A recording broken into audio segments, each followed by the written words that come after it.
but just considering the way that England have played and that we've got so many guys without test experience in England, what kind of cricket do you want them to play? And I mean, have you given it a name or a style, or can you describe it to us? No, I don't think we've given it a name. I know that they've given it a name over here, but we believe that we've been playing a nice brand of cricket. We've had some tight series where we've come out on top of late, and I think it sort of changes for us. We've got our processes that we will go through in order to try and get the results going our way. I've always said that we like to be nice and smart. We want to play aggressive cricket, but you've got to be smart with regards to that as well. And nothing will change for us. I know this is a England versus South Africa series, and there's always a lot of hype in the media. There's a lot of things that get said. Bottom line is, this game is between bat and ball, and you've got to make smart decisions at certain times of a game. And we are focused on trying to do that from our side. And England will probably do the same. They've got their brand that they want to play, which is perfect. We've got to try and match it on the day and try and find ways to negate that. Perhaps going back to 2008, I think it was the last time there was as an inexperienced an attack, and it was Dale and Mornay, and I think maybe it was Mackay's first time here at Lord's as well, and they all admitted that they had been intimidated by the occasion in the venue, and they bowled poorly. What can you do to make sure that doesn't happen again? Yeah, we spoke about it. I think that's the first thing that's moving in the right direction. We've got a nice environment where we're pretty open and honest about certain things, certain emotions, certain feelings that the players might be going through, and that's something that we have addressed.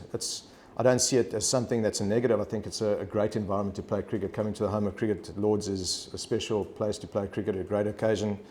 This is where legends are made. We walk into the change room, you see all the names on the board. There's so many stories around those performances. So it shouldn't be a fear factor. It's just about us as coaches and as a coaching staff trying to give guys certain tools to deal with the pressures and emotions that you're going to feel in the morning. You can't hide from that. They're going to be there. It's a great feeling, especially if you can overcome that and do well. It is something that we've definitely addressed, and hopefully the guys can use the tools that we've provided and come out on top. I guess you had a bit of a taste last week of the brand that must not be named down in Canterbury. And some of the players spoke about the discussions that you were having about not getting sucked in by that. Can you sort of explain what have you been sort of saying to the players about that kind of thing specifically? Not much, to be honest with you. I mean, the warm-up game that we played down in Canterbury, it was exactly that. It was a warm-up game for us. So we had certain things we wanted to get out of the game, and we believe we got out the game. The result didn't go our way, which is never great, losing. But we're not looking too much into the way that they play. It's more about focusing on what we need to do to get ready for a test series. So, we lost the first game against the Lions in the one-day stuff as well, and we came out pretty good after that. So hopefully that's a good omen for us, and we can change things around. But that not getting sucked in, sorry, just following up, that not getting sucked in, was that just specific then to last week's game, or a more general thing about the way that England were playing? No, I think it's a more general thing. I mean, I was asked the question right at the beginning of the tour, what do we think about the way that they're playing? And I actually said, I watched it on TV, and it's quite exciting. It's exciting brand of cricket. You need to have a couple of things that are encouraging you to play that way. The conditions, it's been dry here, so the guys have really taken advantage. And you also need to have the players, and they believe that they've got the players to play that way. But yeah, as I said, this is all just talk in the media. Come Wednesday, it's about bat and ball and about playing situations smart. That the game sort of gives to you, and that's exactly what we're looking to do. If we get into a situation where we're on top, we hopefully drive that advantage home, and if they get on top, then hopefully we can try and negate that and find a way to switch a momentum. Thanks, Talbot. Lunch, in 2012 you were taken out of the equation in an awful fashion. I understand coaching is a selfless business and that cricketers work ahead, not behind, but do you come here now as a coach with any kind of hopes to rekindle what happened for the team in 2012? No, not really. I was pretty satisfied with with what I got out of that tour, even though I wasn't on the tour, I was pretty well looked after by teammates and the management at that stage. So, you know, me moving into a coach is a completely different sort of road for me. And I'm on a journey with these guys that, you know, over the last 2-3 years, it's been challenging, but I've really enjoyed working with the players. And for me, this is just a part of their journey. Coaches come and go, management come and go. These guys will hopefully outlive coaches and probably more coaches to come as well. It's about their journey, and I'm just privileged to be a part of that. Mark, when England say that they can chase down any total, they can take wickets in any conditions, are they right? If they're saying that, they probably believe that they're right. As I said, it's our job to try and stop them from doing that.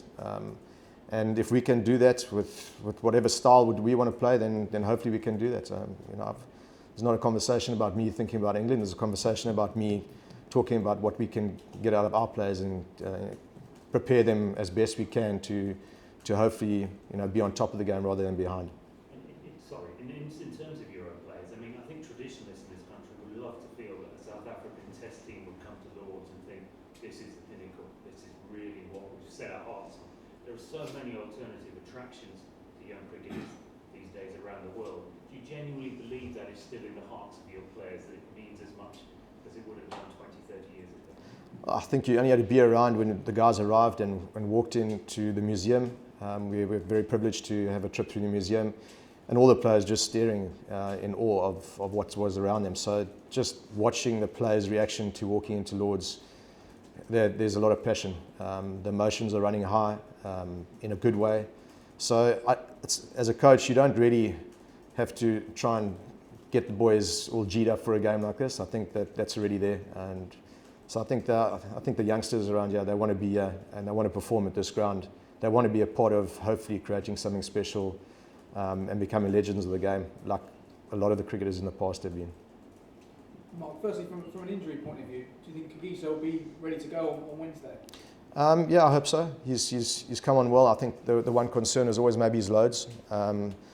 But he seems to have, I mean, he's a great athlete, so his body seems to have recovered nicely.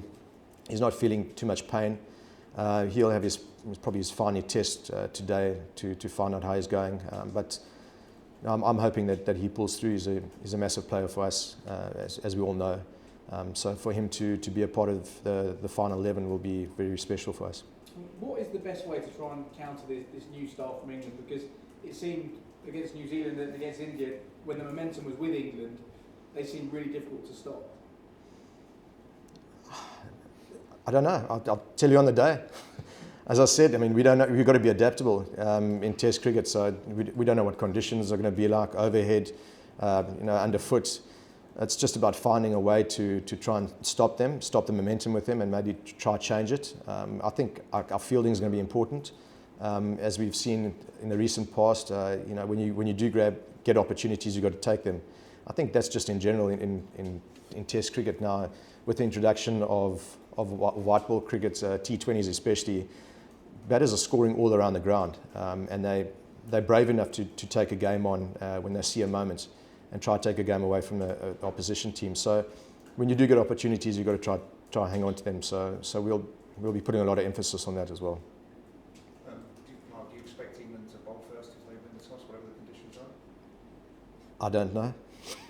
I'm not privy to their conversations. Maybe I'll have a beer with Baz later and ask him what he would like to do. With them saying they want to chase, does that sort of have an effect on your team selection? For instance, are you more tempted to play? No, not at all. Not at all. As I said, we play the conditions. If we don't know what it's going to be like, there's a bit of rain around, so we'll have a look at that on the day and make a decision on the morning, as they will probably do as well. Do you think Palmer comes into the equation with his English experience? Absolutely. Do you think he comes into the equation? There we go. There's your answer. Cool. We're going to take one more from the floor, just a couple online, and then we're going to look to wrap up the press conference. And then I do just ask with follow-ups. We'll just make our way through everyone first before we go to the follow-ups. Thanks for that. But can I just ask you, you spoke a little bit about the guys walking into the museum and the sense around that. Can you tell us a bit more about, these are such young players, who was particularly affected, or just what have they said, and what's the vibe like around this field? No, look, I think it's not much is said. I mean, we spoke about coming to Lords and the feeling of walking through the gates and that emotion of like, you're playing at the home of cricket. And it is a different feeling when you walk through those gates compared to any other gate in the world. Not to say that any other ground is not as special, but there is an extra sense of the specialness when you walk into Lords. So the guys walk through the museum. They're, as you say, a lot of the youngsters, guys have been here before, are probably like still looking around, still looking at W.G. Grace's gloves and going, don't know if I could wear those today.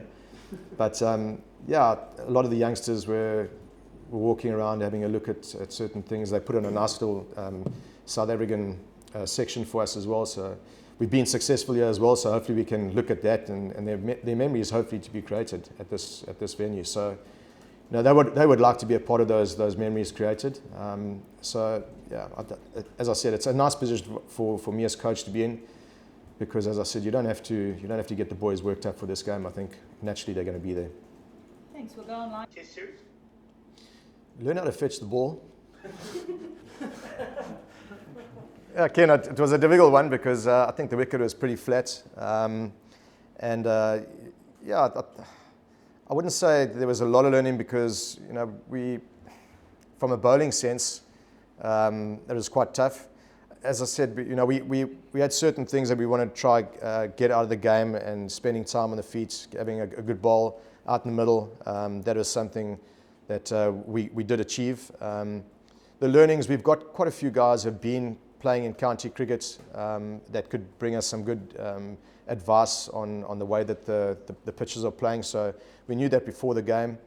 I think the best thing for us is that we come out of an off season at the moment, so the guys are all a bit rusty. So just for them to get out in the middle and have a bit of cricket, I think was good. And that's why we weren't too phased about the result, because the English Lion guys are slap bang in the middle of a season, and it was always going to be tough for our guys to come out of a winter, no game time, and perform straight away. So I think we respect that, and there certainly was no panic from our side. Thanks, Ken, Johan, Amir, and then we're going to round off with Mark. Hi, Mark. Was there any talks with the ECB about the quality of the Duke's ball? There was some problems earlier this summer. I'll let the players do that moaning. I know that there was some sort of talk about the ball that wasn't swinging or something like that. But to be fair, I mean, whatever ball we get, England are going to they're going to get the same ball, and we've got to make it talk, and they're probably thinking the same. So we're not reading too much into that. Thanks, Johan. Amir, then Mark. Good afternoon. Thank you very much for the opportunity. Coach, just looking at the bowling attack, we've obviously lost one who comes with a lot of experience, having played county cricket. Kagiso's also a doubt. You said that he's undergoing some final fitness tests. Just talk to us about the current bowlers that you do have. Are you happy with the workloads that they've put in? And do you believe that they, have the fire within them to, put up a fight against this talented English batting? Yeah, obviously Duan was very unlucky, and it was quite sad to see him leave the tour. But you know what the squad is. We've got our guys who are pretty much in those positions at the moment, and I don't see that changing too much without giving anything away. But yeah, I think we're in a good space as bowlers, and we do believe that we can pick up 20 wickets in a test match. We've shown in the past against other teams we can, and this should be no different. Thanks, Amir. And lastly, Mark. Mark, we've been reading about this heat wave in the UK. They're a little bit sceptical about how a heat wave in the UK really is, but is there any potential impact on the pitches there, or on the pitch this week there, because of this heat wave? Around the country, I think it certainly has played a role. The wickets that we've been to have turned quite a bit, and they've been quite slow. I mean, I've certainly seen on the golf courses as well that they're very hard and there's not much green grass around. But coming to Lords, they've obviously got a lot of water here because it's green, and the wicket looks like it's got a bit of grass on as well. So we are still 2 days out, so we'll have a look at that in the morning of the game and make certain decisions with regards to our lineup. But yes, to answer your question, I think that the sun has played a role in probably flattening out the wickets, and maybe towards the back end of the tour, you might see a bit of turn coming through.